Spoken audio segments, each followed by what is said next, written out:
Je me tourne vers vous, Nivine, bonjour. Kiev affirme se rapprocher des villages à proximité de Kherson, seule ville avec Mariupol désormais conquise et gérée par les Russes. Alors effectivement, pour l'instant, les troupes ukrainiennes ne sont pas encore arrivées à Kherson même, mais tentent effectivement de s'en approcher. C'est ce que l'on constate depuis plusieurs jours. Kherson, je vous rappelle, c'est donc au sud de l'Ukraine. Les Ukrainiens, actuellement, ils sont plutôt présents dans le nord de ce que l'on appelle l'oblast de Kherson. Vous voyez, la Kherson-ville est ici. Les Ukrainiens se trouvent plutôt dans le nord de l'oblast. Ces dernières heures, des combats ont eu lieu dans plusieurs villes, à Dobrianka par exemple, ou encore à Biloïrka, avec également des combats dans les tout petits villages à proximité, comme on peut le voir sur cette vidéo qui a été publiée sur les réseaux sociaux par des membres de l'armée ukrainienne. On voit notamment les Ukrainiens viser plusieurs équipements militaires russes et les détruire. L'objectif de ce type de vidéo, c'est évidemment de montrer à la population que les Ukrainiens continuent de se battre pour reprendre ce bout d'Ukraine qui est tombé aux mains des Russes depuis le début du mois de mars. D'ailleurs, sur les réseaux sociaux, l'état-major ukrainien a publié ces dernières heures ce message: Kherson tient bon, nous sommes proches. L'objectif pour l'instant, évidemment, c'est de redescendre progressivement vers le sud et donc vers la ville de Kherson. Et ce que vous voyez en bleu, ce sont déjà les territoires qui ont été repris par l'armée ukrainienne. On le voit, des petits territoires ici et là. L'objectif, il est évidemment militaire, puisque si les Ukrainiens parviennent à déstabiliser les Russes dans cette région, ça va peut-être nécessiter un redéploiement de l'armée russe et pourquoi pas des renforts russes qui viendraient du Donbass vers le sud de l'Ukraine. L'objectif, il est militaire, mais il est aussi symbolique, évidemment, puisque Kherson, c'est la première grande ville à être tombée aux mains des Russes. C'était le 3 mars dernier. Au moment où la ville tombait aux mains des Russes, il y a eu énormément de manifestations. Depuis, la population, elle semble s'être habitués à l'occupation russe. Et d'ailleurs, dans les rues de la ville, on voit beaucoup de signes de cette russification avec, par exemple, des Russes qui ont distribué des colis alimentaires pour tenter de convaincre la population. On peut désormais payer en roubles dans les rues de Kherson. Les opérateurs téléphoniques sont également en train de changer avec des numéros de téléphone qui auraient l'indicateur russe. Les autorités locales pro-russes mises en place dans la ville ont proposé de payer les retraites des habitants de la ville ou encore de restaurer un ensemble de rues pour tenter de convaincre les habitants de la ville de rejoindre la Russie, pourquoi pas d'annexer cette région comme ça s'était passé en 2014 avec la Crimée. Merci Nivine pour toutes ces précisions générales. Lorsque l'on regarde l'ensemble de cette carte dans le sud de l'Ukraine, quelle est l'importance stratégique de la ville de Kherson pour les Russes ? Kherson, c'est le verrou du sud en fait de l'opération. Vous observerez sur cette carte, là on la voit très bien, que ce qui n'a pas encore été signalé, c'est le Dniepr en fait. Vous voyez, le Dniepr qui descend du nord et qui coupe l'Ukraine en deux. Et les seules forces russes qui sont au nord du Dniepr sont là, au nord de Kherson. Donc, et il y a d'ailleurs un pont qui est stratégique, qui fait 1,7 km de long à Kherson. Et donc, on voit très bien en fait la stratégie ukrainienne, c'est de reprendre toute cette partie en jaune qui est au nord du Dniepr et de repousser les forces russes au-delà de Kherson et de prendre ce pont. C'est ça l'enjeu, de manière à ce qu'il n'y ait plus aucune menace sur Mykolaiv puis Odessa.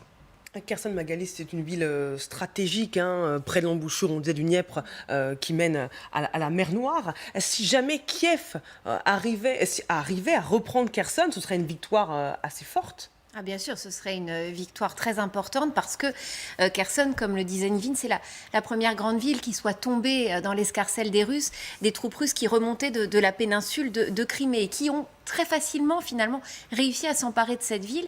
Et c'est vrai que depuis, c'est une espèce de modèle que met en avant les Russes, modèle de russification, alors à marche forcée, en effet, puisque les autorités locales ont été remplacées par des autorités pro-russes.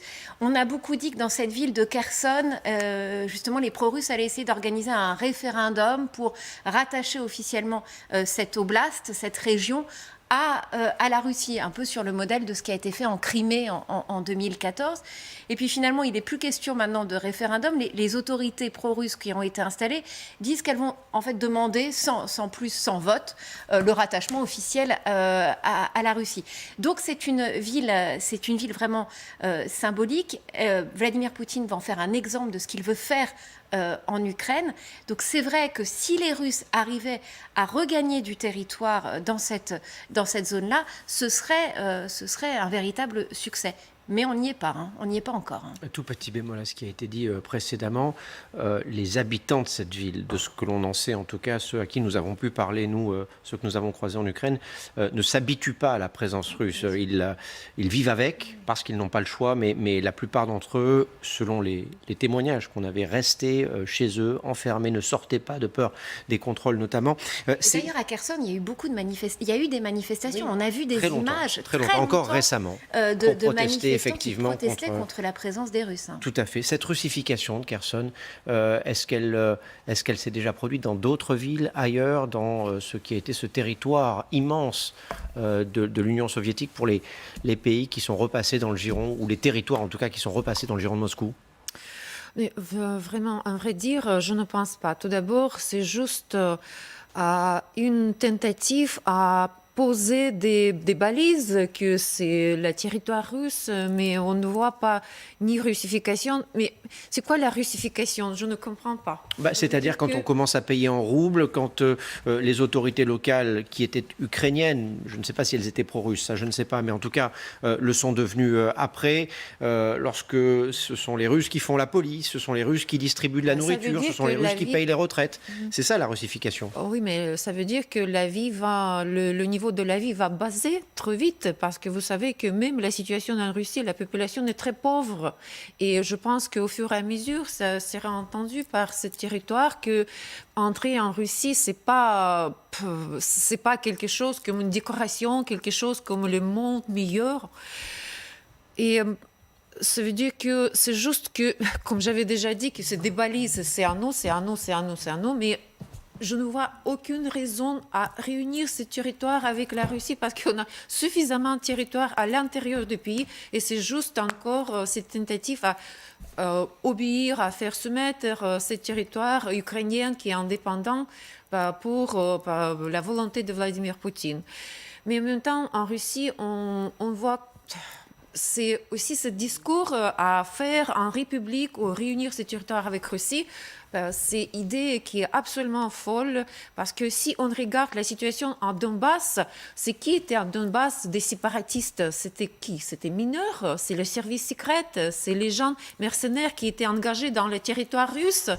On ne voyait pas des gens de Donbass qui a vraiment demandé quelque chose. C'était organisé spécialement. Tout le monde le savait, tout le monde le sait. C'est une manipulation du Kremlin, cette volonté des séparatistes pro-russes de rejoindre la Russie. Ça ne correspond pas à ce que souhaitent les peuples du Donbass, selon vous? Ça ne souhaite pas. Non, ça ne coïncide pas du tout. C'est juste des séparatistes qui soutiennent la Russie, qui reçoivent l'argent de la Russie, et parce que c'est coïncide avec cette idée à faire soumettre l'Ukraine pour éliminer leur indépendance.